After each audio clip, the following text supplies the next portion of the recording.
Alternative à la chirurgie ouverte et à la laparoscopie, la cœlioscopie permet de réduire la longueur des ouvertures.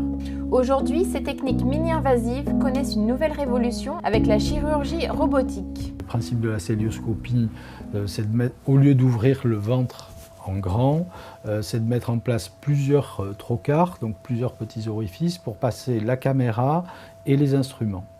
La différence de la chirurgie robotique par rapport à la cœlioscopie classique, c'est qu'on va avoir une vision en 3 dimensions, puisqu'il y a 2 caméras, une pour l'œil droit et une pour l'œil gauche. Donc la précision est bien meilleure grâce à la vision d'une part et grâce à la mobilité des instruments qui sont disponibles avec la chirurgie robotique. Au lieu d'une intervention lourde, l'opération se pratique par de minuscules incisions grâce au robot Da Vinci. Une prouesse qui pour le patient se traduit par de nombreux avantages. Le bénéfice, il se traduit en bénéfice de temps une fois qu'on a l'habitude de cette chirurgie robotique et avec de plus une dissection beaucoup plus précise, donc moins de risques de chirurgie plus délabrante, moins de saignements et donc ça se traduit au final par des hospitalisations pour les patientes qui sont plus courtes et par des douleurs qui sont moins importantes.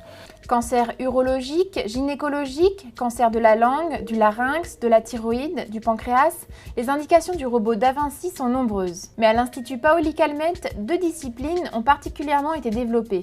En gynécologie et en urologie, actuellement, c'est les 2 gros pôles d'activité qui sont à peu près équivalents en nombre de procédures par an. Pour les cancers gynécologiques, on est actuellement le centre référent français et européen.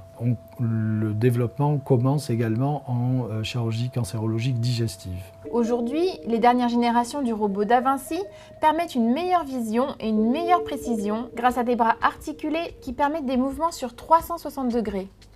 Récemment, il y a un peu plus d'1 an, on a fait l'acquisition de la 3e génération qui, elle, a le même nombre de bras, mais une vision qui est meilleure, une meilleure possibilité de coagulation avec les pieds, de mobilité avec les mains, et donc qui concourt également à une amélioration du geste.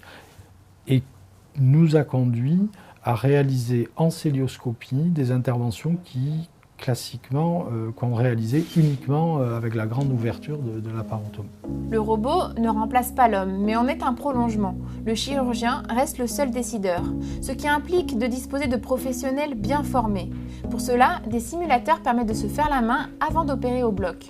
Les nouveaux praticiens pourront également bénéficier de l'expérience d'un chirurgien senior grâce à un système à double commande. Ce type de collaboration est également possible avec 2 experts pour des opérations plus complexes. Seul hic, le coût de cette machine ne la rend pas accessible à tous. Alors, le coût actuel est de 2 millions d'euros, l'achat. Donc c'est une somme conséquente pour l'achat, mais après il y a la maintenance.